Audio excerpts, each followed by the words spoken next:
Pernah nggak sih kamu merasa meskipun kita hidup di dunia yang sama, tetapi timeline kita semua berbeda? Ada yang hobinya nonton video fancam K-pop, ada yang nonton video memasak, ada juga yang nonton video edukasi dan konspirasi. Malah terkadang walaupun dalam satu rumah dan satu wifi, kita hidup di realitas yang berbeda. Pertanyaannya, apakah kita masih dalam era audiens massa atau sebenarnya kita sudah terpecah menjadi ribuan audiens relung?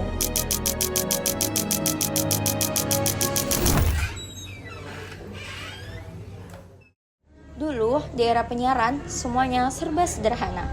Televisi menayangkan, kita menonton. Radio berbicara, kita mendengarkan. Komunikasi bersifat one-to-many. Penjaga gerbang atau gatekeeper mengontrol apa yang boleh kita lihat. Tapi, kini semuanya berbeda. Internet telah mengubah semuanya. Internet mengubah media menjadi digital, di mana semua data menjadi biner, mudah dibagikan dan dipindahkan, menjadi interaktif, di mana audiens tidak lagi menjadi penonton pasif, menjadi berjaringan, di mana konten menyebar dengan cepat dan tidak lagi berpusat, dan menjadi virtual, di mana adanya interaksi baru, ruang baru, dan komunitas baru. Tapi, kini semuanya berbeda. Internet mengubah semuanya. Internet juga mengubah media. Media menjadi digital, di mana semua data menjadi biner, yaitu mudah dipindahkan dan dibagikan, menjadi interaktif, di mana kita tidak lagi menjadi audiens yang pasif. Menjadi berjaringan, di mana konten menyebar dengan cepat dan tidak lagi berpusat, dan menjadi virtual, di mana adanya interaksi baru, ruang baru, dan komunitas baru. Dan di titik ini, kita tidak lagi dipanggil menjadi penonton. Kini, kita menjadi pengguna.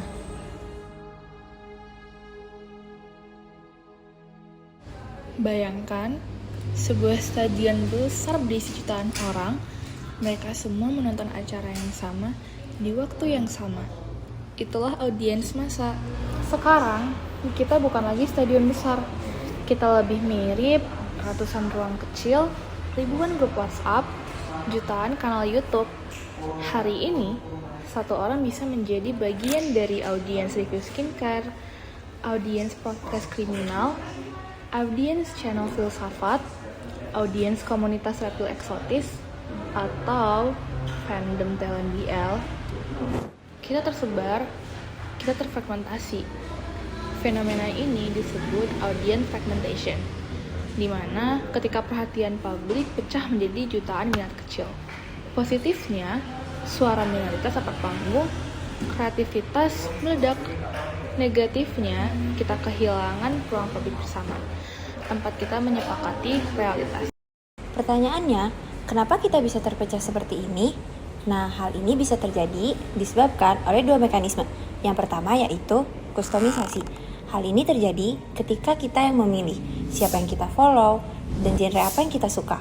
Hal tersebut menunjukkan bahwa tindakan sadar pengguna terhadap media yang mereka pilih, seperti memilih akun yang di-follow, memilih genre di Spotify, YouTube, TikTok, dan Instagram, serta menyusun playlist yang mereka suka.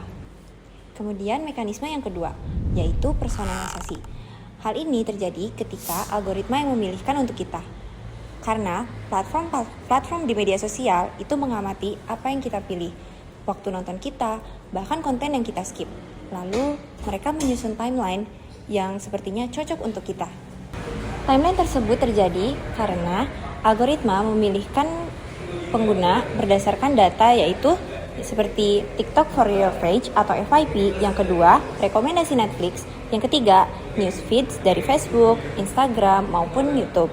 Personalisasi dapat memunculkan pertanyaan tentang pengguna, seperti apakah kita masih memiliki konten atau dipilihkan oleh algoritma itu sendiri. Soalnya begini, ketika algoritma bekerja, sebenarnya algoritma itu sendiri tidak peduli pada keberagaman informasi. Yang ia pedulikan hanyalah satu hal, yaitu engagement. Dan disinilah masalah tersebut mulai muncul. Algoritma menciptakan dunia kecil yang nyaman. Dunia mungkin penuh dengan hal-hal yang kita sukai, tapi kosong dari hal-hal yang mungkin kita tidak setujui. Inilah yang dinamakan elliptical atau filter bubble, di mana sebuah gelombang informasi yang membuat kita yakin bahwa dunia berpihak pada kita. Padahal kita mungkin terjebak dengan situasi itu. Ada teman kita yang share berita yang menurutnya penting, tapi buat kamu, kok rasanya kayak asing ya? Kok nggak pernah muncul ya? Kita semua hidup pada realitas yang terfragmentasi. Satu topik, banyak versinya. Satu peristiwa, banyak narasinya.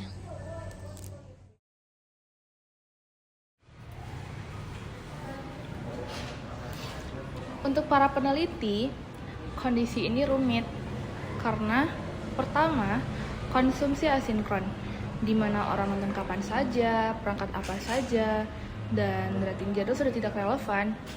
Kedua, audiens terlalu terpecah, di mana sampling semakin sulit karena skala audiens yang mengecil. Ketiga, data dikunci platform, di mana YouTube, Netflix, TikTok, mereka punya data super detail tentang kita, tapi mereka tidak membagikannya. Penelitian tradisional tidak lagi cukup. Kita butuh metode baru seperti analisis big data, etnografi digital, dan mixed method. Tidak ada platform yang menggambarkan dinamika ini sejelas TikTok. Audio menjadi fondasi kreativitas. Satu suara pun bisa melahirkan ribuan versi, seperti remix, stitch, duet, sampai challenge yang menjadi viral.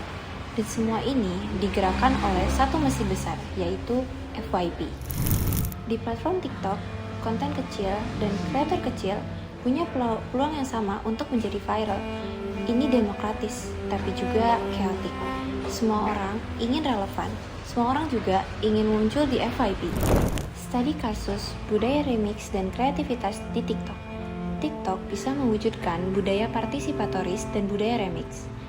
Hal tersebut memunculkan elemen kunci ekosistem kreatif di TikTok. Yang pertama yaitu audio sebagai tulang punggung remix. Pengguna bisa menggunakan kembali audio dengan mudah. Satu audio bisa melahirkan ribuan interpretasi. Yang kedua, ada duet dan stitch. Fitur ini bisa mengundang kolaborasi, komentar, dan kreativitas bersama. Yang ketiga, trend dan challenge. Trend dan challenge menjadi kerangka kerja yang kolektif yang dapat memudahkan kolaborator untuk berpartisipasi. Yang keempat, algoritma FYP. Algoritma FYP menyebarkan konten dengan cepat dan memungkinkan kreator kecil menjadi viral. Siklus ini memunculkan kreatif yang di TikTok. Yang pertama yaitu terdapat inisiasi, yang kedua partisipasi dan literasi, yang ketiga kristalisasi tren, yang keempat saturisasi dan penurunan. Kemudian TikTok juga menciptakan ekosistem kreatif yang komunal, terbuka, dan terus berevolusi. Di era media baru, kita bukan lagi penonton pasif, melainkan kita adalah pengguna, bahkan sekaligus produsen. Kita bebas memilih konten, tapi juga dipilihkan oleh mesin. Kita punya ruang tak terbatas, tapi juga terjebak dalam gelombang kecil. Mungkin sekarang pertanyaannya bukan lagi apa yang ingin aku tonton, tapi apa yang membuat algoritma menonton aku. Audiens telah berubah dan memahami perubahan ini berarti memahami dunia tempat kita hidup hari ini. Might be so sad, might leave my nose running.